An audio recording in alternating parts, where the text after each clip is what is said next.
Today, they pardon, what is it, 33 murderers, absolute murderers, the worst murderers. You know, when you get the death sentence in the United States, you have to be bad because they don't give it much. And he pardoned almost everybody having a death sentence. And if you went through the crimes that were committed, you wouldn't even believe them, the level of violence, the people that were killed, the innocence of people that were killed and children killed by these people. And he pardoned them for whatever reason.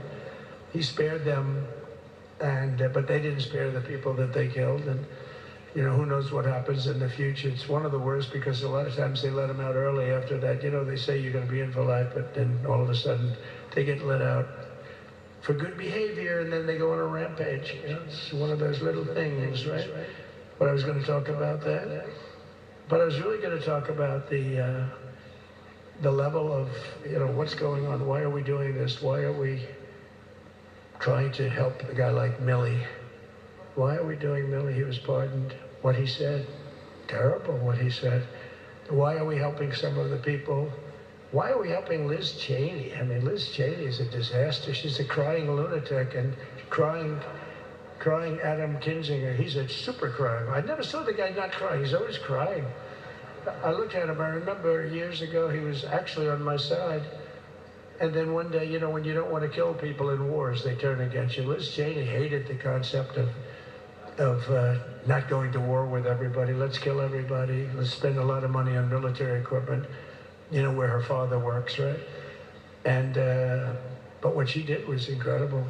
Think of it. They destroyed and deleted all of that information that went on for almost 2 years against Trump.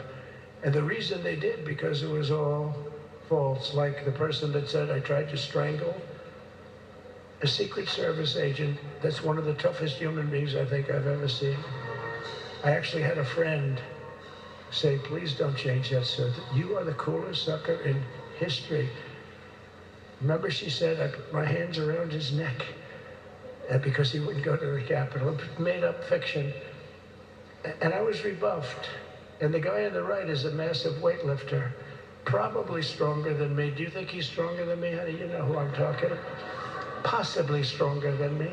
Slightly younger than me, like, I won't say how many years because I don't want to talk about that, but a lot of years. But I had a friend that said, why are you disputing that story? That's the coolest story I've ever heard. That I would attack a karate champion, get slightly rebuffed, and then throw my arms around a guy with a neck about this big. Even though there are bars, you know, there are bars, you can't really do that.